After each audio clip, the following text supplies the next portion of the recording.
গোয়েন্দা পুলিশ এবং আওয়ামী লীগের নেতাকর্মীদের চাপের মুখে জুলাই অভ্যুত্থানে আহতদের সড়ক দুর্ঘটনা বা অন্য রোগের কথা বলে চিকিৎসা দিতে বাধ্য হন বলে সাক্ষ্য দিয়েছেন দুই চিকিৎসক। শেখ হাসিনার বিরুদ্ধে মানবতা বিরোধী অপরাধের মামলায় আন্তর্জাতিক অপরাধ ট্রাইব্যুনালে সাক্ষ্য দেন তারা। বুধবার 4 জনের সাক্ষ্য গ্রহণ ও জেরা হয়। শেখ হাসিনার বিরুদ্ধে মানবতা বিরোধী অপরাধের মামলায় দ্রুত গতিতে এগিয়ে চলছে সাক্ষ্য গ্রহণ। 6 দিনে শেষ হয়েছে 16 জনের সাক্ষ্য গ্রহণ ও জেরা। বুধবার সকালে সাক্ষ্য দেন নিউরোসায়েন্স হাসপাতালের চিকিৎসক মাহফুজুর রহমান। জানান, আন্দোলনের প্রথম দিকে শরীরের বিভিন্ন স্থানে গুলিবিদ্ধ রোগী চিকিৎসা নিলেও 4 ও 5 আগস্টের রোগীদের বেশিরভাগই ছিলেন মাথায় গুলিবিদ্ধ, অনেকের মাথার খুলিও ছিল না। এই চিকিৎসক আরও জানান, 19 জুলাই ডিবির একটি দল আহতদের হাসপাতালে ভর্তি করতে নিষেধ করে। যাদের ভর্তি করা হয়েছে তাদের বিরুদ্ধে পরে আইনি ব্যবস্থা নেওয়া হবে জানিয়ে রিলিজ দিতেও বাধা দেয়। রোগী আসার পরে ডিবি থেকে তাকে বলা হলো যে আপনারা যে সমস্ত রোগী ভর্তি হয়েছে তাদেরকে ছাড়বেন না, কেন? তাদের বিরুদ্ধে আইনানুগ ব্যবস্থা নেওয়া হবে। এটা একটা বলেছেন, আর একটা হচ্ছে নতুনভাবে কোনো চিকিৎসা নেবেন না। উনি তখন বলেছিলেন যে আমরা ডাক্তার, আমরা চিকিৎসা দেওয়ার জন্যই আছি। তো বলছেন না, এটা উপরের নির্দেশ, অর্থাৎ সরকারের নির্দেশ উনি বোঝাতে চেয়েছেন। ইবনে সিনা মেডিকেল কলেজ হাসপাতালের চিকিৎসক হাসানুল বান্না সাক্ষ্য দেন, হাসপাতালের সামনে বসে থেকে আওয়ামী লীগ যুবলীগের সন্ত্রাসীরা মুমূর্ষু রোগীদেরও ঢুকতে বাধা দেয়। গুলিবিদ্ধ রোগীর চিকিৎসার জন্য ডাক্তারকে আনতে অ্যাম্বুলেন্স পাঠালেও তা আটকে দেওয়ায় অন্য হাসপাতালে নেওয়ার পথে মারা যায় রোগী। সত্য লুকিয়ে ভিন্ন রোগের কথা বলে দেওয়া হয় আন্দোলনকারীদের চিকিৎসা। আন্দোলন করতে যাওয়া যে এটা যেন পুলিশ বুঝতে না পারে, এই জন্য ভিন্ন কারণ তার মধ্যে উল্লেখযোগ্য ছিল রোড ট্রাফিক অ্যাক্সিডেন্ট, এইটা বলেও রোগী করে চিকিৎসা দিয়েছে। এদিকে বুধবার চানখারপুলে 6 জনকে হত্যা মামলায় 2 জনের সাক্ষ্য নেওয়ার কথা থাকলেও তা হয়নি। Zahidul Bashar, Independent News, Dhaka. ডাকসু নির্বাচনে ভিপি পদে আবিদুল ইসলাম খান ও জিএস পদে তানভীর বারীকে প্রার্থী দিয়ে প্যানেল ঘোষণা করেছে জাতীয়তাবাদী ছাত্রদল। জুলাই অভ্যুত্থানের সময় আহত শিক্ষার্থী সঞ্জিদা আহমেদ তন্নির সম্মানে গবেষণা ও প্রকাশনা সম্পাদক পদে কোনো প্রার্থী ঘোষণা করেনি ছাত্রদল। এদিকে নির্বাচনে 658টি ফর্ম সংগ্রহ হলেও জমা পড়েছে 509টি।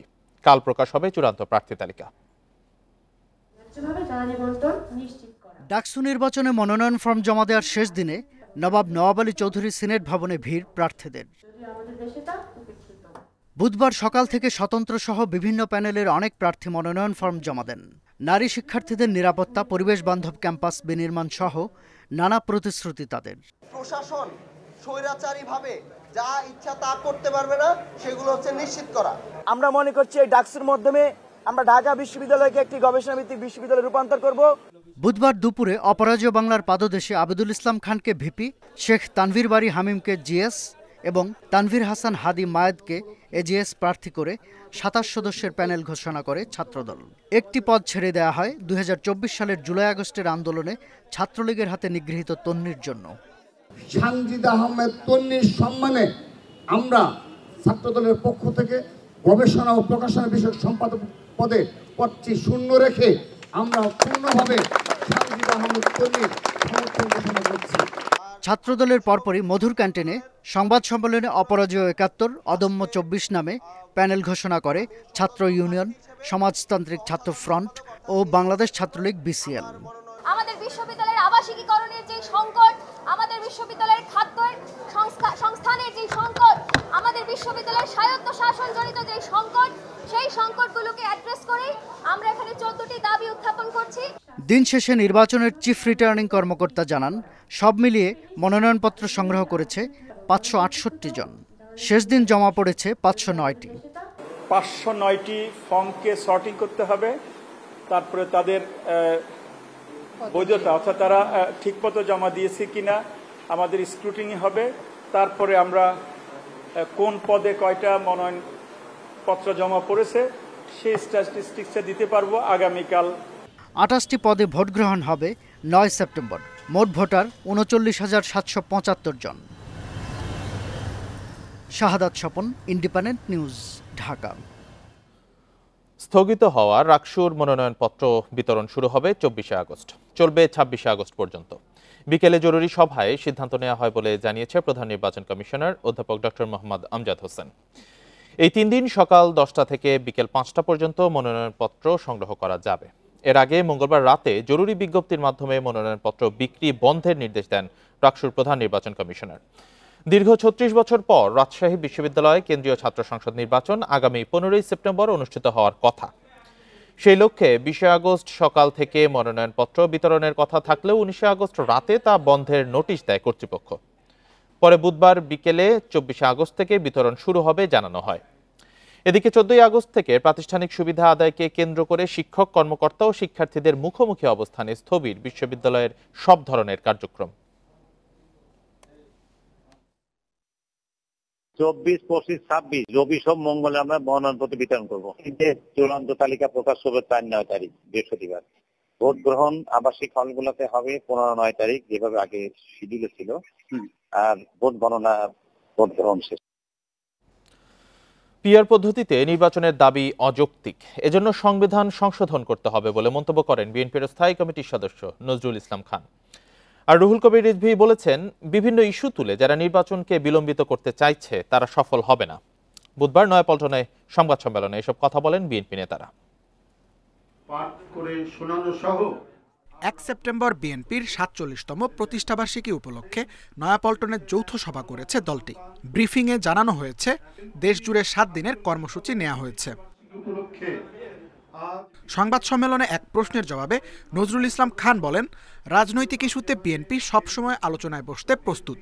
তিনি অভিযোগ করেন, পিআর পদ্ধতি অযৌক্তিক, এটা জনগণের উপর চাপিয়ে দেওয়ার চেষ্টা চলছে। জনগণের কাছে কেউ এই বিষয়টা পরিষ্কার করে নাই, অথচ জনগণের উপর আমরা চাপিয়ে দিতে চাচ্ছি একটা নতুন পদ্ধতি, যে সম্পর্কে তাদের কোনো ধারণা দেওয়া হচ্ছে না। এটাই হলো প্রশ্ন আমাদের কাছে। আপনার পিআরের পক্ষে বা বিপক্ষে এটা বলার তো সময়ই আসে না এখনো, কারণ ব্যাপারটা তো আপনি আপনার পরিচ্ছন্নই করতেছেন না যে আপনি কি ধরনের একটা পদ্ধতি চান যে পদ্ধতিতে নির্বাচন অনুষ্ঠিত হবে। আর রুহুল কবির রিজভির দাবি, ভোট নিয়ে যে কোনো ষড়যন্ত্র রুখতে প্রস্তুত জনগণ। গণতন্ত্র এখনো পুনরুদ্ধার হয়নি। আমাদের সেই গণতন্ত্রকে পুনরুদ্ধারের জন্য আরো আমাদেরকে হয়তো বিপদ সংকুল পথ অতিক্রম করতে হবে, এবং এই কারণে আমাদের দলের সকল পর্যায়ের নেতাকর্মী এবং জাতীয়তাবাদী শক্তি তারা প্রস্তুত। দাবি আদায় না হলে নির্বাচন হবে না, কিছু দলের এমন মন্তব্যকে আমলে নিচ্ছে না বিএনপি নেতারা। আমরা চক্রান্তের কথা শুনি। Tanvir Ahmed, independent News, Dhaka. দলীয় মতামত তুলে ধরে জুলাই সনদের খসড়া ঐকমত্য কমিশনে জমা দিয়েছে বিএনপি। বুধবার একথা নিশ্চিত করেছেন দলটির স্থায়ী কমিটির সদস্য সালাউদ্দিন আহমেদ। রাজনৈতিক সমঝোতার দলিল সংবিধানের উপরে স্থান দেওয়ার প্রস্তাব গ্রহণযোগ্য নয় বলেও জানান তিনি। এদিকে জুলাই সনদের মতামত জমা দেওয়ার সময় 22 আগস্ট বিকেল 3টা পর্যন্ত বাড়িয়েছে জাতীয় ঐকমত্য কমিশন। ঐকমত্য কমিশনের জনসংযোগ বিভাগ থেকে এ তথ্য জানানো হয়েছে। এর আগে গত শনিবার রাতে রাজনৈতিক দলগুলোর কাছে বহুল আলোচিত ও প্রত্যাশিত জুলাই জাতীয় সনদ 2025-এর সমন্বিত চূড়ান্ত খসড়া দলগুলোকে দিয়েছে জাতীয় ঐকমত্য কমিশন। সনদ চূড়ান্তকরণ ও বাস্তবায়ন প্রক্রিয়া নিয়ে রাজনৈতিক দলগুলোর সঙ্গে চলতি মাসেই আবারও বৈঠক করার কথা রয়েছে ঐকমত্য কমিশনের। ভিত্তিতে আলাপ আলোচনার মাধ্যমে একটি বৈধ আইনি প্রক্রিয়া বের করা যাবে বলেও আমরা বিশ্বাস করি। রাজনৈতিক সমঝোতা দলিলকে সংবিধানের উপরে স্থান দেওয়ার প্রস্তাবটি আসলে গ্রহণযোগ্য নয়।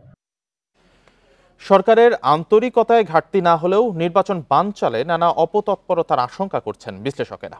এক্ষেত্রে রাজনৈতিক দলগুলোকে যথেষ্ট দায়িত্বশীল থাকার পরামর্শ তাদের। আস্থা এনে ভোটার উপস্থিতি নিশ্চিত করতে আইন শৃঙ্খলা পরিস্থিতির উন্নতির কোনো বিকল্প দেখছেন না বিশ্লেষকেরা। ত্রয়োদশ জাতীয় সংসদ নির্বাচনের সবুজ সংকেতের পর এবার নড়ে চড়ে বসেছে রাজনৈতিক দলগুলো। নির্বাচন কমিশনেও চলছে রোডম্যাপ ঘোষণার জোর প্রস্তুতি। অন্যদিকে নির্বাচন হবে না, অন্তর্বর্তী সরকার ক্ষমতা ছাড়বে না, এরপর জাতীয় সরকার, এমন গুঞ্জনও চলছে সামাজিক যোগাযোগ মাধ্যমে।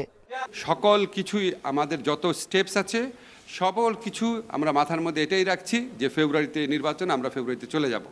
তবে নিরপেক্ষ ও সুষ্ঠু নির্বাচনে সরকার বা নির্বাচন কমিশনের আন্তরিকতার ঘাটতি না থাকলেও চ্যালেঞ্জ হয়ে দাঁড়াতে পারে ভোট ভণ্ডুলের ষড়যন্ত্র, বলছেন বিশ্লেষকরা। তাদের মতে জুলাই আন্দোলনের মিত্রশক্তি বিএনপি, এনসিপি ও জামায়াত সহ সব দলকে গ্রহণযোগ্য নির্বাচন অনুষ্ঠানে আন্তরিক হতে হবে। যদি এমন হয় কিছু রাজনৈতিক দল অংশগ্রহণ করছেন না, যদি এমন হয় যে স্ট্রিটে এজিটেশন বা এই ধরনের আন্দোলন বেড়ে যাচ্ছে, তখন কিন্তু সেটার কোনো একটা জায়গা কেন্দ্রিক থাকে না, সেটা কিন্তু আস্তে আস্তে পুরো বাংলাদেশে ছড়িয়ে যায়। তখন যারা অপতৎপরতা চালাবেন তাদের জন্য এই অপরচুনিটিটা, এটা একটা সুযোগ করে দেয় এবং আরো বহু ধরনের ঝামেলা তৈরি করার একটা স্কোপ চলে আসে। জুলাই সনদে ঐক্যমত্য, সব দলের অংশগ্রহণ, স্বচ্ছ ভোট গ্রহণ ও ফল প্রকাশ, এসব সমীকরণ মিলালেই নির্বাচনের গ্রহণযোগ্যতা নিশ্চিত করা সম্ভব বলছেন বিশ্লেষকরা।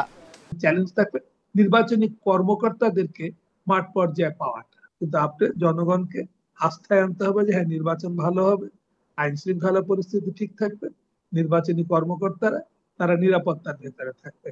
এই জিনিসগুলো যদি আপনি ইনশিওর করেন তাহলে হবে। গণ অভ্যুত্থান পরবর্তী নির্বাচনে দলগুলো প্রতিযোগিতার রাজনীতি করবে, প্রতিহিংসার নয়। মেনে নেবে জনগণের রায়, প্রত্যাশা বিশ্লেষকদের। রেজওয়ানুল হক, ইন্ডিপেন্ডেন্ট নিউজ, ঢাকা। রাজধানীর পোস্তগোলায় ভাঙা হচ্ছে আওয়ামী লীগের সাবেক প্রতিমন্ত্রী নজরুল হামিদের বিশাল বাংলো বাড়ি। বিআইডব্লিউটিএ জানায় 1 একরেরও বেশি নদীর জায়গা অবৈধভাবে ভরাট করে বাড়িটি করা হয়েছিল। ক্ষমতার প্রভাবের কারণে একাধিকবার চেষ্টা করেও ভাঙা যায়নি। এবার পুরোপুরি গুঁড়িয়ে দেওয়া হবে বলছেন কর্মকর্তারা। আদালতের আদেশে উচ্ছেদ অভিযান চলবে। বুধবার সকালে রাজধানীর পোস্তগোলায় বুড়িগঙ্গার তীরে অবৈধ স্থাপনা উচ্ছেদে যৌথ অভিযান চালায় ঢাকা জেলা প্রশাসন ও বিআইডব্লিউটিএ। দক্ষিণ কেরানীগঞ্জে নদীর জমিতে অবৈধভাবে এই বাংলো বাড়িটি বানিয়েছিলেন সাবেক প্রতিমন্ত্রী নজরুল হামিদ। এর আগে চেষ্টা করলেও ক্ষমতার প্রভাবের কারণে ভাঙা যায়নি বাড়িটি, জানান কর্মকর্তারা। সাবেক সরকারের একজন মন্ত্রী, বিদ্যুৎ মন্ত্রী, উনি এখানে আমাদের নদীর জায়গা দখল করে আমাদের বেশ কিছু আমার দোতলা একটা বাংলো বাড়ি তৈরি করেছে, যেটি অবৈধভাবে করেছে। ইতিপূর্বে আমাদের এখানে উচ্ছেদ অভিযান আমাদের পরিচালনা করা হয়েছে, আমরা তখন এখানে ছিলাম না, কিন্তু এখানে তৎকালীন সরকার তাদের মধ্য দিয়ে কিন্তু উচ্ছেদ করা আসলে সম্ভব হয়নি। 2019 সালে বুড়িগঙ্গার নদী ও আশপাশের সরকারি জায়গার সীমানা নির্ধারণ করা হয়। প্রভাবশালীদের অবৈধ স্থাপনার কারণে সংকুচিত হয়ে পড়েছে নদীটি। এসব জমি পুনরুদ্ধারে অভিযান চলবে। পরবর্তীতে আমরা আমাদের কর্তৃপক্ষের কাছে প্রস্তাবনা দিব যে এই যে অবমুক্ত করা জায়গা, প্রায় 1.5 একর জায়গা আমরা উচ্ছেদ করে অবমুক্ত করছি, এই জায়গাতে আমাদের কোনো ইকো পার্ক করা যায় কিনা এই ধরনের আমরা চিন্তাভাবনা আমাদের রয়েছে। এর আগে নদীর জায়গা দখল করে তৈরি অবৈধ ডকইয়ার্ড ও ভবন ভেঙে দিয়েছে অভিযানে। তাপস সরকার, ইন্ডিপেন্ডেন্ট নিউজ, ঢাকা। রাজধানীর প্রায় 95% ভবন ঝুঁকিতে রয়েছে। এর মূল কারণ রাজুকের কর্মকর্তাদের অবৈধভাবে ভবন নির্মাণের অনুমতি। এ অভিযোগ করেছে centre for governance studies CGS.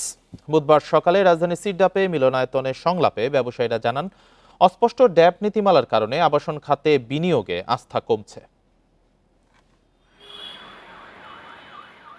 ঢাকাকে বাসযোগ্য করতে 2022 সালে বিশদ অঞ্চল পরিকল্পনার ড্যাপ গ্যাজেট আকারে প্রকাশ করে রাজধানী উন্নয়ন কর্তৃপক্ষ রাজুক। এরপর থেকেই এর পক্ষে বিপক্ষে শুরু হয়েছে আলোচনা সমালোচনা। এ বাস্তবতায় টেকসই নগরায়ণ প্রসঙ্গে নাগরিক সংলাপ আয়োজন করে centre for governance study CGS.